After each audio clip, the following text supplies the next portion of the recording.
तकरारी हो, यही से लाचारी हो भैया। यही से इनका लाचारी हो। तो दुल्हन सोहर बजाला।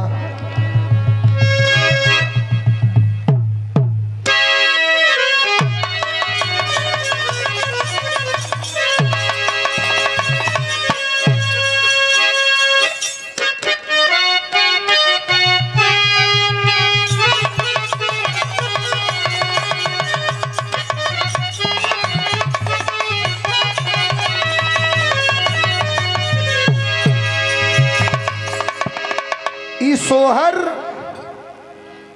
फुहर पातर ना हो खेले, आई सोहर सब जगह ना गवाला।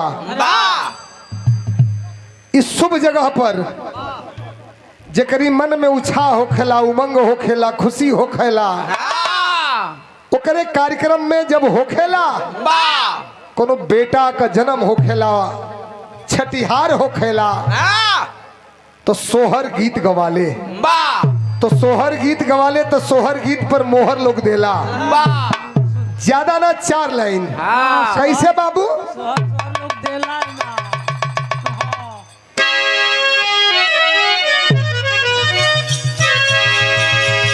मेहरारू गावेली। कैसे गावेली हो? अरे अंगना में खिलेला गुलाब,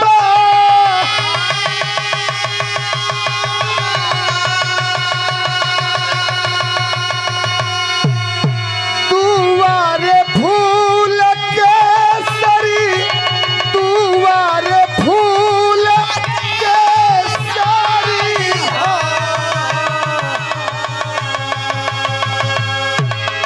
ए लालना बहे मधुमासा के पायरिया, तो नींद नहीं आवेला।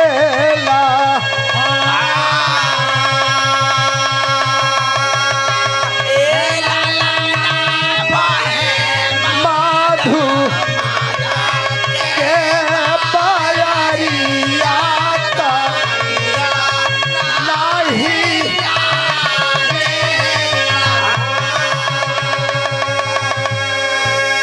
बाहर माई बहन। माई बहन हम तो कहिला कि हमन पढ़ल लिखल है जा, हमने का कवि हो खेला लोग लिख के देला तो हमन गाई ले जा, लेकिन हम कहिला कि जोन माई बहन ना पढ़ले है कितना सुंदर सोहर गीत गा देली। ई हमार जोन गीत गावत है हमार दादी गावे। कैसे? अरे अंगना में खिलेला गुलाब, दुआरे फूल केसरी, दुआरे फूल केसरी, ललना बहे मधुमासा के बयरिया, नित नहीं आवेला हो। ललना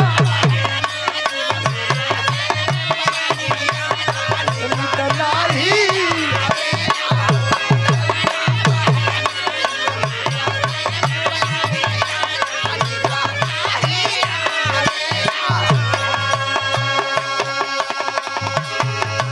कोनो दुल्हन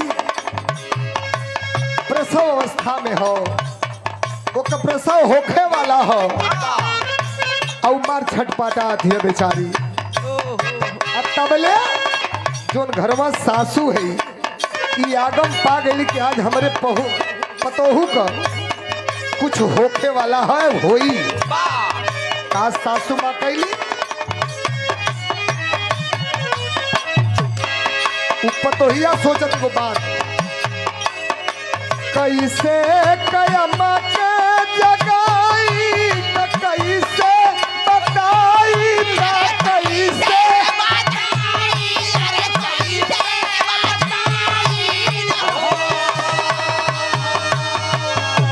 ललना तबले जेठान जागी कैली, बतावे निदिया नहीं आवे। ललना तबले जेठान जागी कैली, बतावे निदिया नहीं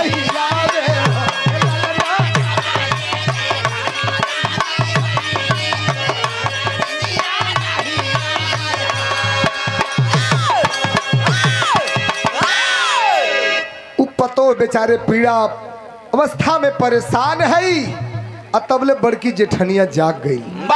और तबले वो जेठनिया जाग के सासू माई से कह देली, का ये अम्मा का बताओ तुम का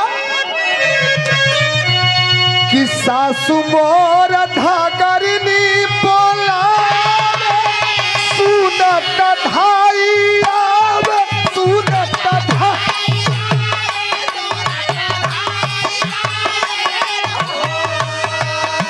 ललना दुखवाई झूठही मुआवे बतावे नितिया नहीं आवे ललना दुखवाई झूठही मुआवे बतावे नितिया नहीं आवे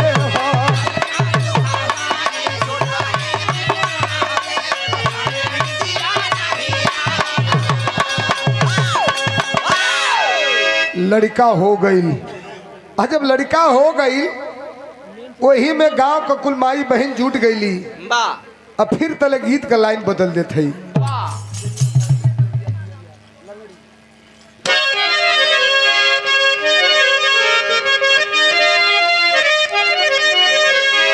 मेहरारू बड़े काबिल होली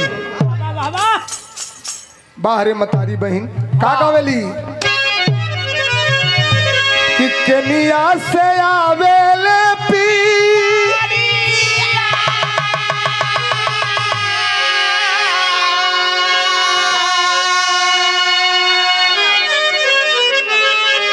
हाई देखल जा परम श्रद्धेय रविंदर विश्वकर्मा जी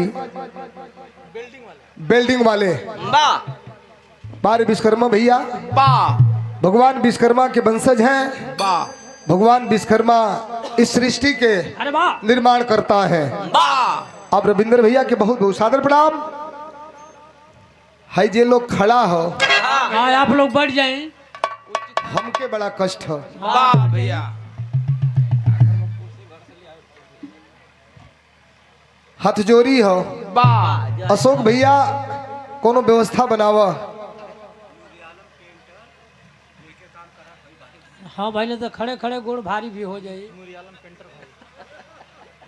बड़े भैया नूर आलम पेंटर भैया नूर आलम पेंटर।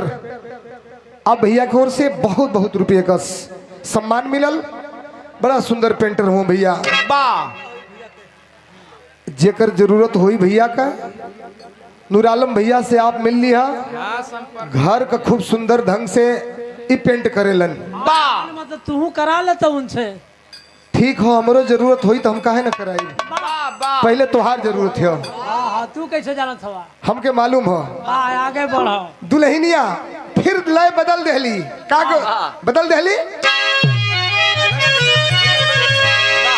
कि चेहरा से आवेले पियरिया पियरिया लागल झालर पियरिया पियरिया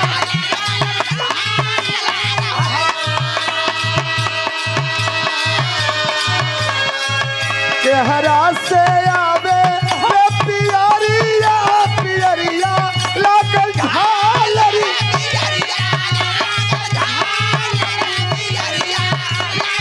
झालर हो ललना के निया से आवे ला सिन्होरवा भरल से नूर हो।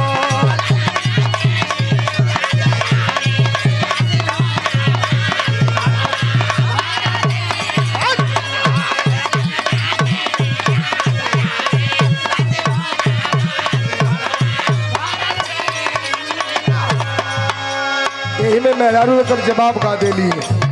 बस हमारे एक के लाइन है ये है। ये सोहर का हमारा लास्ट लाइन है।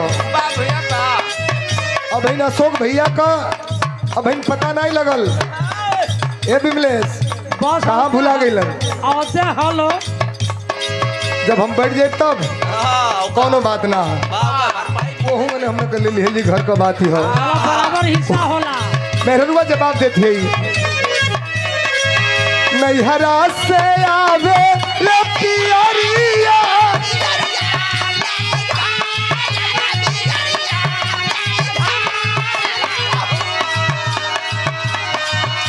ए ललना ससुरा से आवे ला सिन्होरवा भारत से नूरी हो।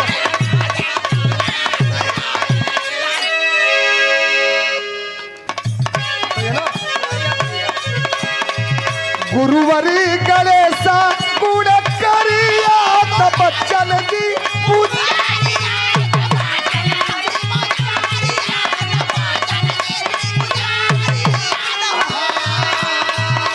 ए ललना कृष्णा के भैले है जना मावा बधैया घरवा बाजे लहो।